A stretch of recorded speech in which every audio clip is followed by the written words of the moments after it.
Hello Earthlings, it's Saturday night and I just realized this vlog is going to be bookended by me going to concerts because I'm on my way to the Brighton Music Hall to see Temples at the moment, and then on Friday night I'm going to see Marillion.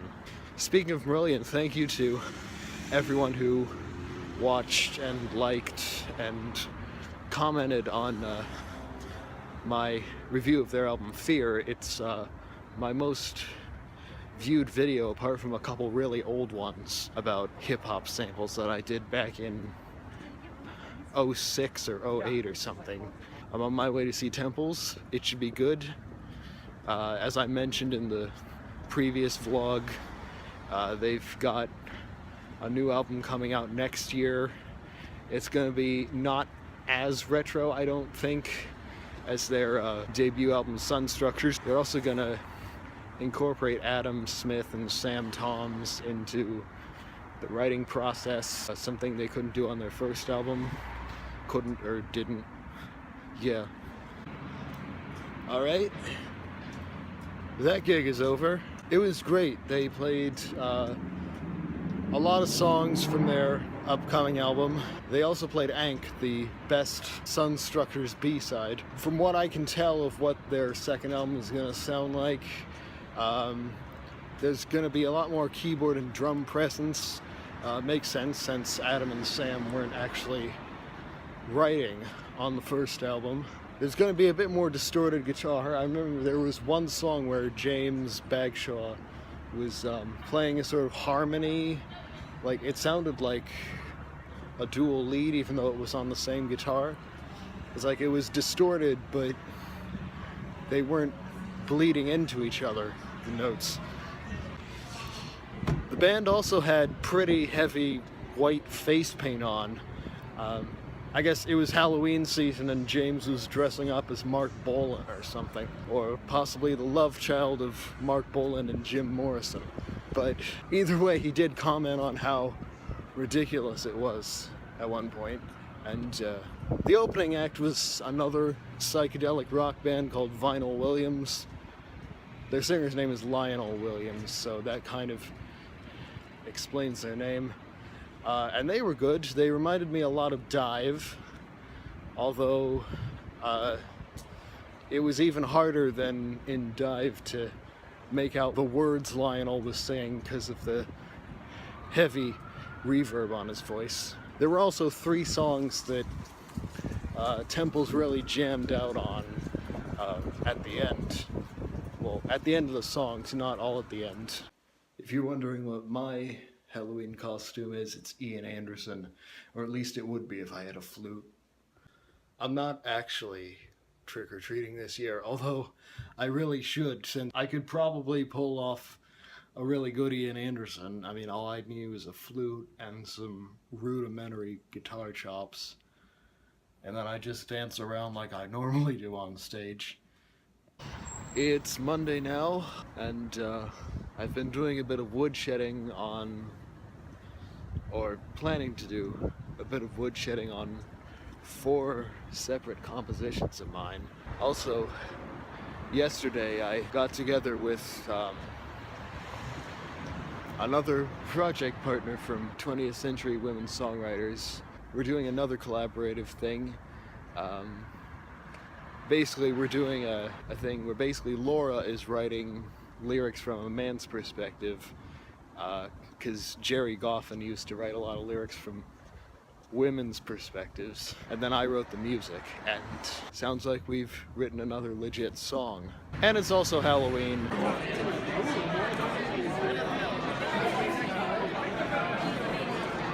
Alright, it's a lot later now. What you just saw was the beginning of the Halloween costume contest in the CAF. Daredevil actually came second to Mac and Cheese. That's what the girl in yellow was. The ninja came third. Yes, there was a ninja. If you actually saw the ninja, then you know it's just a Halloween costume. But I'm heading back to my dorm. I'm gonna do some serious compositional wood shedding.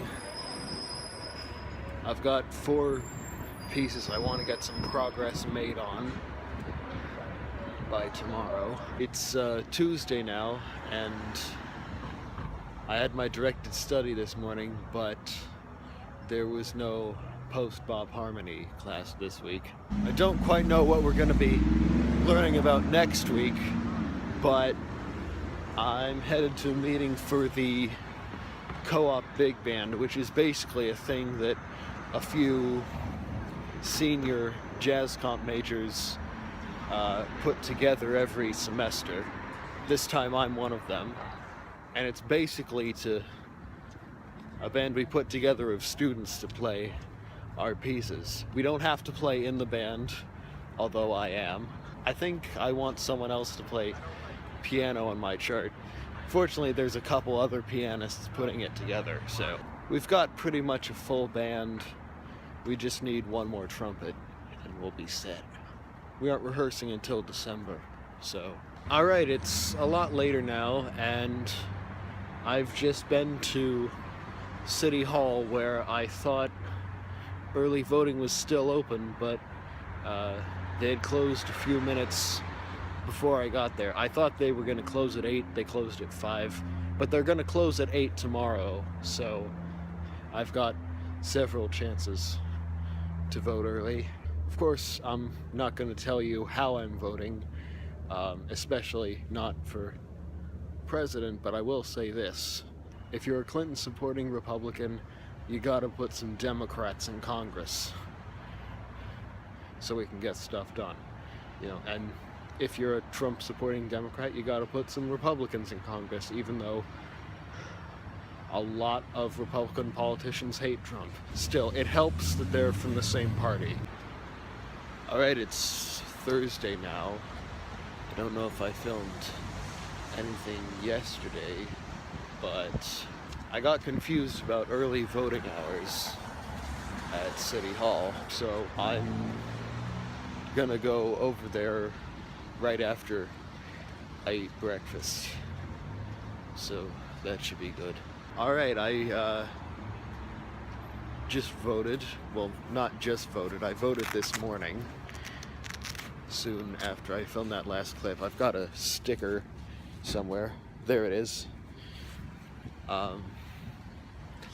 The whole thing took an hour, and by the whole thing I mean from the moment I got off the T at Government Center, and then I walked to City Hall and waited in line and voted and got back on the T, or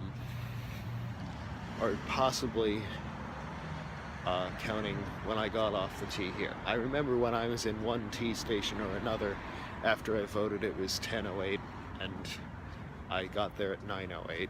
So it took a comparatively short amount of time. Alright, it's a lot later now. The African diaspora class just got out. We're going to be doing presentations in a couple weeks, which I have to miss because I've got a gig with the hip-hop ensemble. My group is doing its presentation on the roots. That's basically all that happened in that class. Alright, it's Friday now, and I'm about to head to acoustics, and after that I'll be headed to the Royale downtown to see Marillion. And in other news, we've got a full band for the co-op big band because we got that last trumpet. And this is what it looks like right outside the door of my dorm. No. Alright, I'm here in line, sort of outside the Royale. It's down that way a few miles or yards or smoots. Yeah. The line. Yeah. Alright, that's 2 concerts within the same vlog over with, and with an election between them. Of course Marillion rocked it, but I didn't bother to look up who the opening act was beforehand, and it turned out it was John Wesley, who was not only Porcupine Tree's touring guitarist during the 2000s, but he was also in Fish's band before that, so I guess he sort of has a tie to Marillion, although not really, because he was playing with a former member in his solo band. Marillion opened with The Invisible Man, and they closed their main set with Neverland, but they played a lot of stuff that wasn't on Marvel's Between. They played Living in Fear and The New Kings from their new album Fear, as well as El Dorado as their first encore. They didn't play any Fish songs until their second encore when they opened with Sugar Mice. The very last song they played was 3 Minute Boy, and Steve Hogarth actually got us to sing quietly at the end. He did have to tell a few drunk people singing loudly to shut up, but then he actually got us to sing quietly. It was nice to actually witness in person his part theatrical, part ordinary bloke stage presence. And dare I say, it was Marillion. So go forth and be Marillion. Grendel!